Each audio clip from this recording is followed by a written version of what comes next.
The laughter stopped abruptly the moment Grace Bennett stepped into the banquet hall. Then a voice drifted over from the bar. "Look at her. She hasn't changed at all." A few people let out quiet chuckles. Grace heard it. She always heard things like that.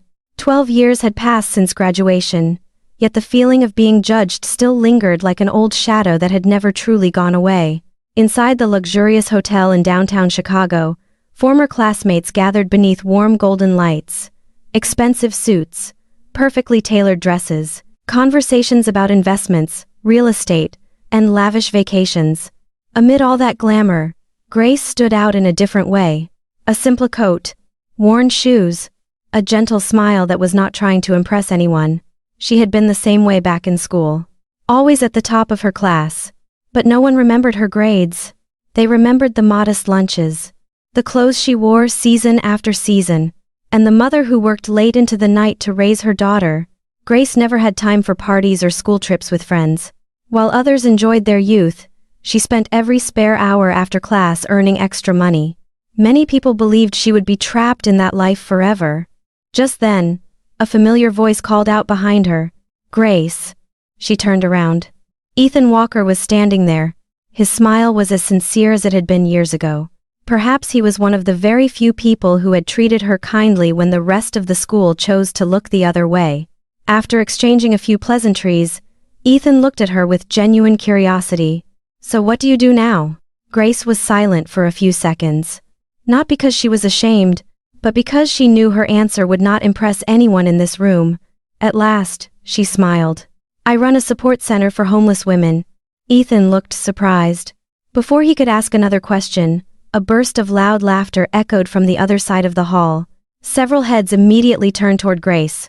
What none of them knew was that in just a few hours, the very people laughing at her would be looking at her in a completely different way. The conversations throughout the ballroom continued to revolve around money, job titles, and personal achievements. Grace stood quietly beside Ethan, taking it all in. She did not feel jealous, only disconnected.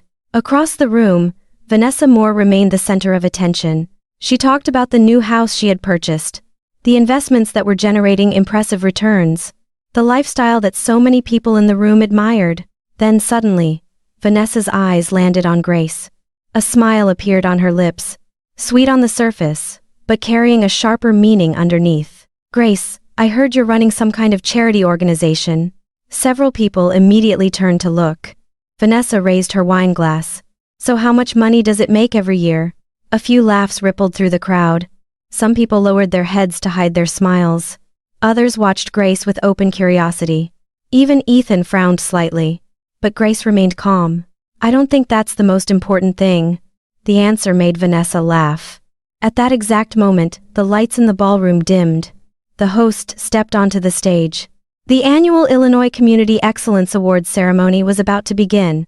Hardly anyone paid attention until the first name was announced. New Beginning Center, founded and directed by Grace Bennett. The room nearly fell silent.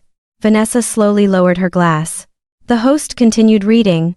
Over the years, the center had helped hundreds of homeless women secure stable housing, provided career training and employment opportunities, helped families reunite after years of separation and hardship. A wave of surprise spread throughout the ballroom. But that still was not the moment that truly stunned everyone. From behind the stage curtains, a middle-aged woman walked forward. Her hands trembled as she held the microphone. Years ago, she had slept on a park bench during a freezing winter. She had lost everything.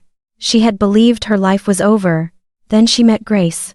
The only person who looked at her as a human being instead of a failure. The woman's voice cracked with emotion. "If it weren't for Grace, I wouldn't be here today." The entire ballroom fell completely silent. For the first time that evening, nobody cared what Grace was wearing. Nobody cared what kind of car she drove. Because the truth had finally been revealed. The woman they had quietly looked down on was changing the lives of people that society itself had forgotten. After that speech, the atmosphere in the ballroom changed completely. The lively conversations that had filled the room only moments earlier seemed to disappear. Many people quietly turned their attention toward Grace, as if, for the very first time, they were truly seeing her.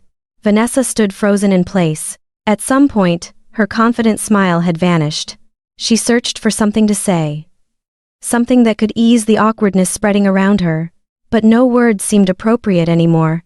Meanwhile, several former classmates began making their way toward Grace. They asked about the center. They asked about the people she had helped. They asked about the journey she had quietly walked for all those years. Grace answered with the same calm composure she had always carried. She did not boast. She did not hold grudges. She did not mention the comments or the laughter from earlier that evening. More than anything else, that was what surprised Ethan. When the event finally came to an end, he and Grace stepped outside the hotel together. The first snowflakes of the season drifted slowly through the night air. Ethan looked at her and smiled. For years, he had believed success meant a higher position, a larger bank account, a bigger and more beautiful house. But tonight, for the first time, he felt as though he had misunderstood something important for most of his life. Grace gazed at the city lights stretching across the street ahead of them. When she spoke, her voice was soft. Many people spend their entire lives trying to prove how important they are. I just want to make sure that somewhere out there, no one has to face hardship alone. Ethan said nothing, because he knew that was not simply a beautiful sentence. It was the way she had chosen to live.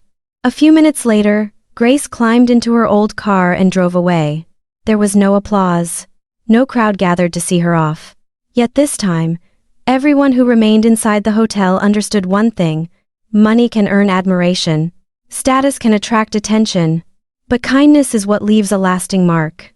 And the woman who had once been quietly dismissed as a failure had become the richest person in the room in a way that no amount of money could ever measure.